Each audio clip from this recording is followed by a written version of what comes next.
কালকে physics exam দিতে যাবি, চুপচাপ শুনে নে শেষবারের মতন, এখানে কিছু আর লিখবো না। যেগুলো বলে যাচ্ছি সেগুলো পড়া রেডি আছে কিনা দেখে নে, না হলে সেগুলো পড়বি। অপটিক্স থেকেই শুরু করছি। অপটিক্সে আমি ফার্স্টে মিররে আসছি। মিররের ওয়ান বাই যে মিরর ফর্মুলা দিয়ে অঙ্ক দেখে নিবি, মিরর ফর্মুলার প্রমাণটা একটু দেখে নিবি, কারণ বহু বছর আগে একবার এসেছিল। তারপরে নিউটনের যে x Y equals to F square সেইটা দেখে নিবি। তারপরে মিররের ইমেজ, এই image image formation, ম্যাগনিফিকেশনের formula, Arial magnification, linear magnification, lateral magnification, ঠিক আছে।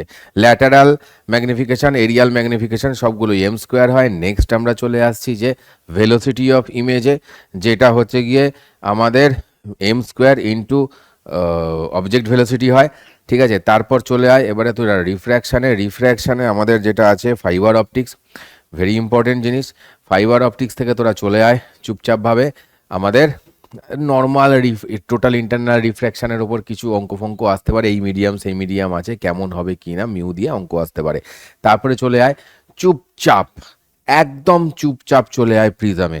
প্রিজমের মধ্যে দিয়ে দেখ আগের বারে ওই ডেভিয়েশন, যেটা মিনিমাম ডেভিয়েশনের ফর্মুলা এসে গেছিলো, তো এবারে দেখ প্রিজমের থিন প্রিজম খুব ইম্পর্টেন্ট। থিন প্রিজম কি হচ্ছে, কিভাবে বিচ্ছুরণ হচ্ছে না, ডিসপারশন হচ্ছে না, একটা সোজা প্রিজম একটা উল্টো প্রিজম দিয়ে। নেক্সট আর একটা আছে যেটা হচ্ছে যে আমরা যেটাকে পাওয়ার বলি, ডিসপারসিভ পাওয়ার, ঠিক আছে। প্রিজমের যে পাওয়ারের ফর্মুলা আছে সেইটা দেখে রাখবি, বুঝতে পারছিস তো। সেই মিউ ভি মাইনাস মিউ আর by mu y minus one এই যে আছে, সেই জায়গাটা দেখে রাখবি। তারপর সোজা চলে আসবি তোরা কিছু, হ্যাঁ প্রিজমের কিছু অঙ্ক এক্সাম্পলে যা আছে ওইটুকুন দেখে নিয়ে তোরা এবার সোজা চলে আয় লেন্সে।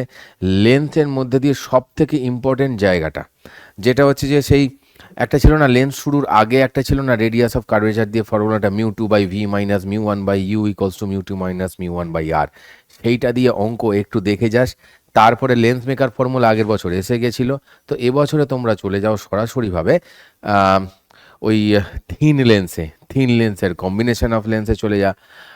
কম্বিনেশন অফ লেন্সের পাওয়ার, সেই কম্বিনেশন হলে পাওয়ার কী হয়, মাঝখানে গ্যাপ হলে সেই যে minus D by F one F two হয়, ওই জায়গাটায় চলে যা, খুব ভালো করে সেই জায়গা দেখে নে। এবং লেন্সের কাটাকুটি ভেরি ইম্পর্টেন্ট, মানে মাঝখান দিয়ে কাটলি, এই লম্বাভাবে কাটলি কী চেঞ্জ হয়, ফোকাল লেন্থ কী চেঞ্জ হয় পাওয়ারে, এবং সমস্ত কিছু 3 নম্বর 2 নম্বর 5 নম্বরের কেসে সব করানো লেখানো আছে, ঠিক আছে।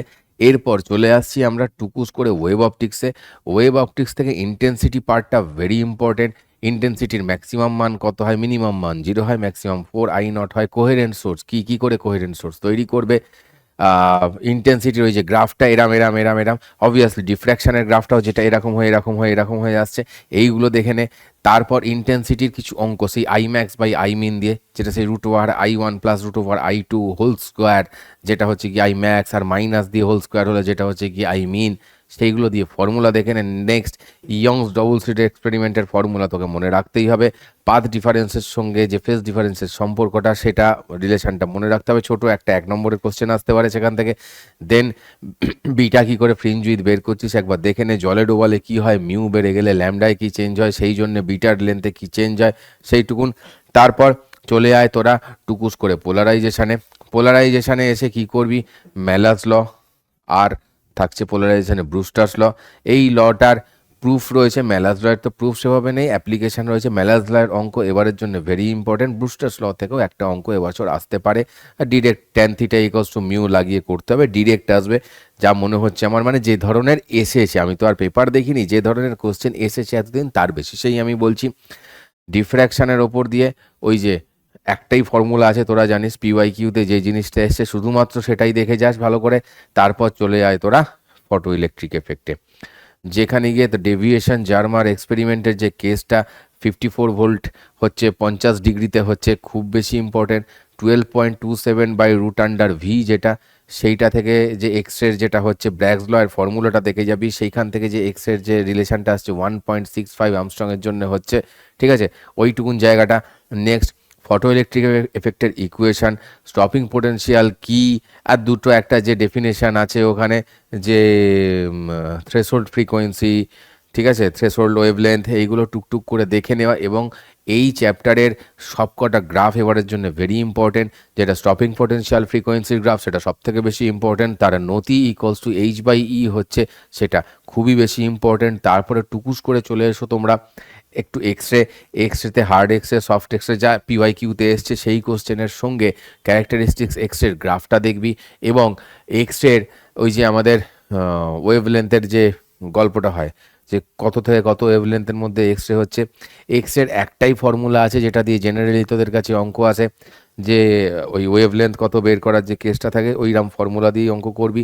সেই 12400 বাই ল্যামডা ইন আর্মস্ট্রং দিয়ে এনার্জি ইভিতে বের করা, বা কোনো ইভি বলে দিলে, কোনো ক্যাথোড রে আসছে বলে দিল যে সেটার এত ভোল্ট দিয়ে আসছে, মানে একটা ইলেকট্রন অত ভোল্ট দিয়ে গেলে অত ইভি হয়, সেইটা তলায় বসিয়ে দিয়ে ওয়েভলেন্থ বের করা। নেক্সট চলে আসছিস তোরা অ্যাটামে, বোরের পস্টুলেটস, অ্যাঙ্গুলার মোমেন্টামের ভ্যালু বের করা, এগুলো তো রয়েছেই। তাছাড়া এবছরের জন্য রেডিয়াস এবং ভেলোসিটি বের করার একটা ব্যাপার রয়েছে। টুকুস করে তোকে দিতে পারে এনার্জির ভ্যালু অবশ্যই মনে রাখবি। ম্যাগনিটিউডের দিক থেকে পোটেনশিয়াল এনার্জি কী হয়, double of kinetic energy and total energy দেখতে হবে। ফর্মুলা মনে রাখতে হবে কার এনার্জির ফর্মুলা মনে রাখতে হবে, যেটা -13.6/n² ইন্টু z², এইটা মনে রাখতে হবে। আর রেডিয়াস কিভাবে চেঞ্জ হচ্ছে, আমাদের ভেলোসিটি কিভাবে চেঞ্জ হচ্ছে মনে রাখতে হবে, কারণ দিতেই পারে এই অ্যাটমের সঙ্গে ওই অ্যাটমের একটা তুলনা, তখন তোর জেডটা কাজে লেগে যাবে। নেক্সট কি দিতে পারে না, ওই রিডবার্গ কনস্ট্যান্ট দিয়ে, যেটা 1/λ = r × 1/n1² - 1/n2², এইটা দিয়ে যে অঙ্ক আছে এটা আসা খুব সম্ভাবনা রয়েছে এবছরে। যে বামারের ফার্স্ট লাইন, অমুকের সেকেন্ড লাইন, তমুকের সেকেন্ড লাইন দিয়ে করো, আয়নাইজেশন পোটেনশিয়াল কাকে বলে, কোন কক্ষে থাকাকালীন কত এনার্জি দিলে ওটা আয়নাইজড হয়ে বেরিয়ে যাবে। অলরাইট, নেক্সট আমরা চলে আসছি নিউক্লিয়ার ফিজিক্সে, সব থেকে বেশি ইম্পর্ট্যান্ট r = r0 a⁴ দিয়ে যে অঙ্ক, সেই অঙ্ক বইতে যেটুকুন আছে সেইটুকুন এক্সাম্পল দেখে যাস তাহলেই চলবে।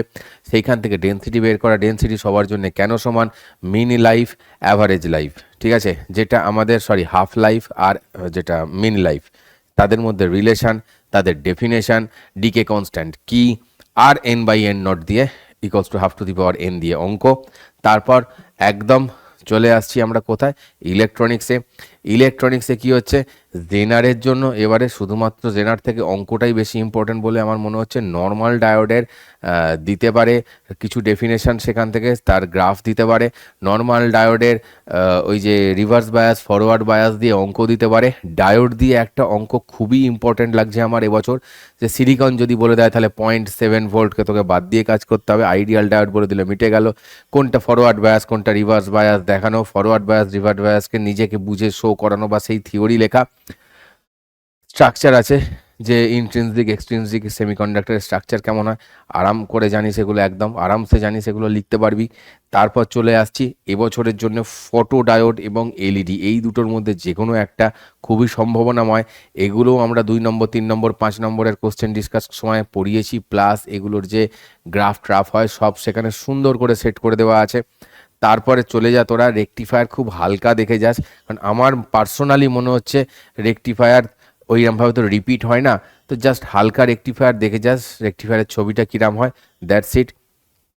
নেক্সট আসছে পিএনপি থেকে এবছরে কোশ্চেন আসবে, একটা অঙ্কও আসতে পারে। আমাদের যে সিই মোড ট্রানজিস্টারের যে গ্রাফ আছে, যে আউটপুট গ্রাফ, ইনপুট গ্রাফ খুব ভালো করে দেখে যাবি, সেখানে অ্যাক্টিভ রিজিয়ান মানে সক্রিয় অঞ্চল, কাট অফ অঞ্চল কোনগুলো সেগুলো মেনশন করতে হবে। আলফা বিটা প্যারামিটারগুলো দেখতে হবে, আলফা বিটা দিয়ে অঙ্ক, ঠিক আছে, এগুলো ভালো করে দেখে যাও। ট্রানজিস্টারের বায়াসিং সেইটুকুন ছবি আঁকা। আর ডিজিটাল ইলেকট্রনিক্স থেকে আমার কিছু বলার নেই, কারণ ওই তো অ্যান্ড অর নর আছে, বা বাইনারি টু ডেসিমেল ট্রান্সফার, সেটা নিজেদেরকে বুঝে নিয়ে করতে হবে, সেটা তোরা পারিস খুব ভালো করে, সেইটুকু নিয়ে আসবে, কোনো চাপের ব্যাপার নেই। নেক্সট কমিউনিকেশন থেকে সবথেকে বেশি ইম্পর্টেন্ট এবারে হচ্ছে ওই রেঞ্জের অঙ্ক, √2GR দিয়ে যে অঙ্কগুলো হয় সেইগুলো হচ্ছে সবথেকে বেশি ইম্পর্টেন্ট। তাছাড়া অ্যামপ্লিটিউড মডুলেশন ইন্ডেক্স কেন একের থেকে ছোট হয়, অ্যামপ্লিটিউড মডুলেশনের কোনো একটা ইকুয়েশান দিয়ে সেটা থেকে কিছু ডেটা বের করা, এগুলো সবই আমরা করিয়েছি ক্লাসে। যারা ক্লাস ফলো করেছিস তারা সবাই জানিস এই পুরো ব্যাপারটাই তাদের কাছে ইজি। এবং তাছাড়া এবছরের জন্য একটু ব্লক ডায়াগ্রামটা দেখে যাস, যে কি করে আমাদের কমিউনিকেশন হয়, ঠিক আছে। আপাতত এইটুকুই, দেখা হচ্ছে কালকে পরীক্ষার পরে। সবার পরীক্ষা ভালো হোক, ফাটাফাটি হোক, এবং নমস্কার।